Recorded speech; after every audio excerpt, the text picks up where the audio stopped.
Now we will have again Dr. Pado with us to discuss Phil IRI, the what and how.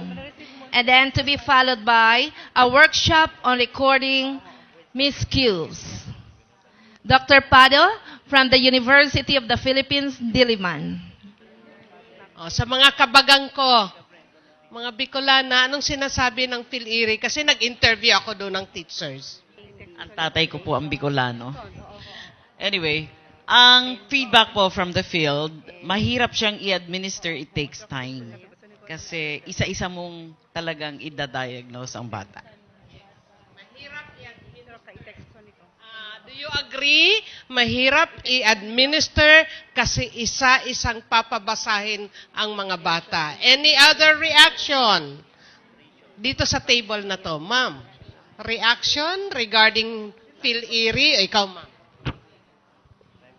If follow up po kay ma'am, other than that, time-consuming nga po, we still have oral and silent, and that would take another time and days for the teachers to administer it. Okay. Meron ng oral, meron pang silent, so doble daw ang time ng teacher. Okay, may addition pa, ma'am. Phil IRI, according to the teachers, is a difficult task. That's the reason why they are manufacturing data. The teachers are manufacturing results. Hindi galing yan sa akin, ha? Galing yan kay ma'am. Oh, yes, ma'am. Okay, another one. And for Phil IRI, we identify the reading difficulties of the child, but it's only up to the level of the teacher. The teacher did not able to go beyond, like, at the end of the year, the next teacher who will receive the children would at least know, would have a baseline of what is the reading difficulty of this certain child so that an intervention would come in the future. So, ang result hanggang sa teacher lang of the present level. Hindi na i-communicate sa next level na teacher. O si ma'am talagang, sino pa yun? Okay, ma'am. As we observe, ma'am, regarding the Phil IRI implementation, it's more on document-based lang. Yun nga, tama yung sabi ni ma'am, kulang talaga siya ng intervention because we identify the reading levels of our learners, but what happened next? It stopped there. Okay? And that's the most important that to be given to our teachers. Sana yung best intervention should be given to the needs of our pupils as we know the reading level of each learners. Suspets ako na nga, hindi nakakarating dyan sa end. Hanggang lang sa we assess. Ay, nako, lahat ng estudyante ko ay, anong tawag dyan? Hindi lang instructional, kundi frustration level. Frustrated na rin ang teacher. Okay, ma'am. This is an observation. Ideally, the Phil IRI is supposed to be conducted by all in the school structure, which starts, of course, from the principal and to the teachers. In confirmation with what they have said, that it's time-consuming. Why it's time-consuming? It only rests on the teacher. It's when they conduct it in the school. Diba ang sinasabi natin, ideally, everybody should conduct the Phil IRI. Kaya tuloy nangyayari, end of the school year, hindi natatapos ni teacher. Ideally, dapat ikakandak ng lahat ng teachers, pero, okay, hinto tayo doon. O dito sa table na to, any reaction about Phil IRI? O same reaction daw? Sino ang may iba pang reaction? Yun namang medyo positive. Kasi, si Sir, positive ata. The resurrected, born again, Phil IRI, not anymore within the level of the teacher because there is a design appropriate intervention that will be discussed by Dr. Fado. Positive kasi magdi-design daw tayo ng intervention. O may isa pang positive dito si ma'am. Good morning once again. We would like to share with you one good practice in the division of Leyte in our region, Region 8, that it's not anymore a burden on the part of the teachers because in that particular division, there is that testing team that is to administer the post-Phil IRI. Yeah. Mm-mm. Nalilesen yung burden ng teacher kasi mayroong testing team. Sila na ang bahala na mag-post-test. And aside from that, the teachers doing the pre-test are not to do manufacturing of the data because they know that at the end of the school year, there will be the post Phil IRI, which will be administered by the administrators. So, ang magpo-post test na hindi ang teacher, kaya hindi po pwedeng frustration pag pre-test, gagawin ko na lang instructional pag post-test. Pag instructional sa pre-test, gagawin ko ng independent sa post-test. Sino may nagre-raise ng hand dito? Ay. Okay. Positive naman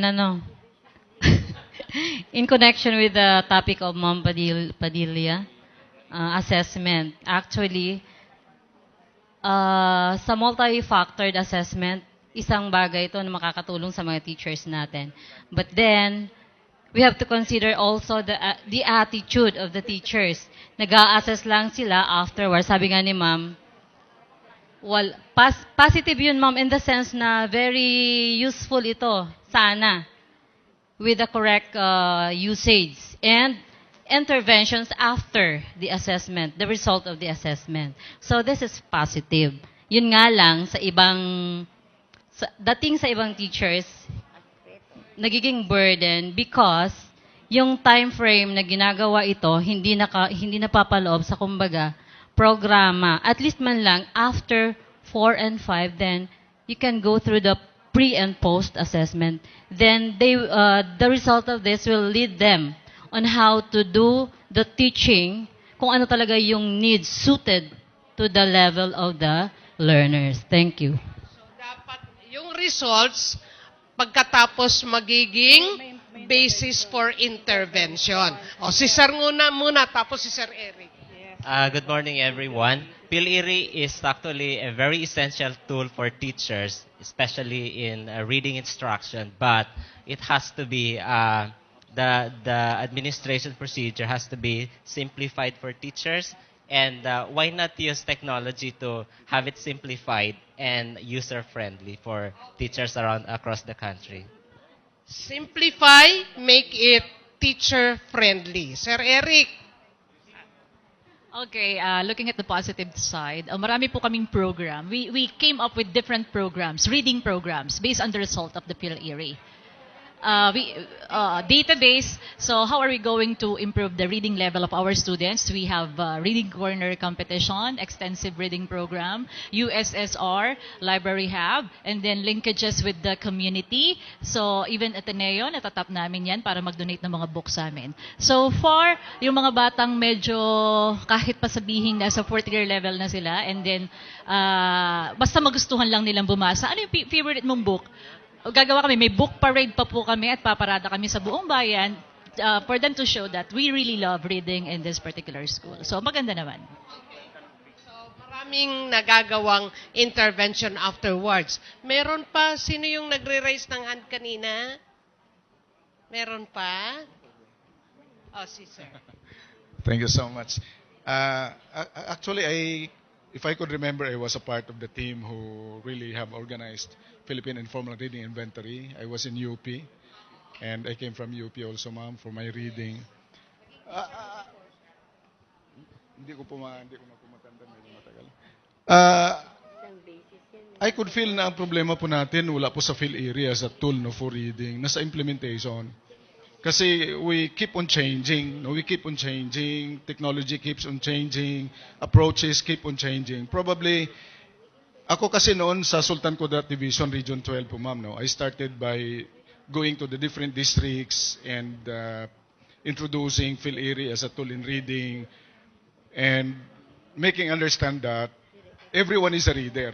Not only an English teacher or the advisor, even the mathematics or science teacher is a reader. So ang ginagawa kasi noon is, advisor doing that for a day, probably in 2 months' time before the submission of reports, comes the mathematics teacher. Mathematics teacher can attend to probably 5 to 7 students, no, in a day or in a week. I don't know. But the concern is that Phil IRI is a concern of everyone in the school.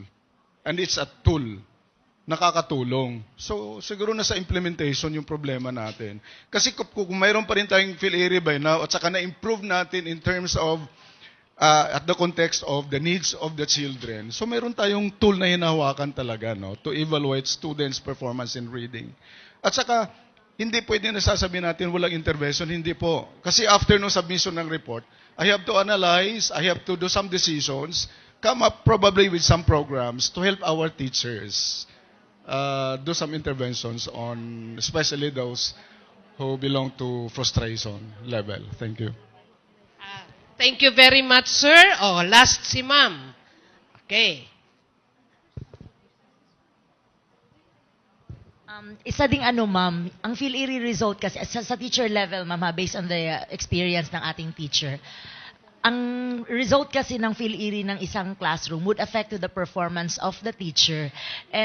Yes, ma'am. Yun ang nangyayari, ma'am. Yun ang situation. Kasali sa PAS. So, ang tendency is, kung marami ng independent or instructional this year, pag grade 2, pagka grade 3 na pre-test na naman, marami na namang magiging frustration.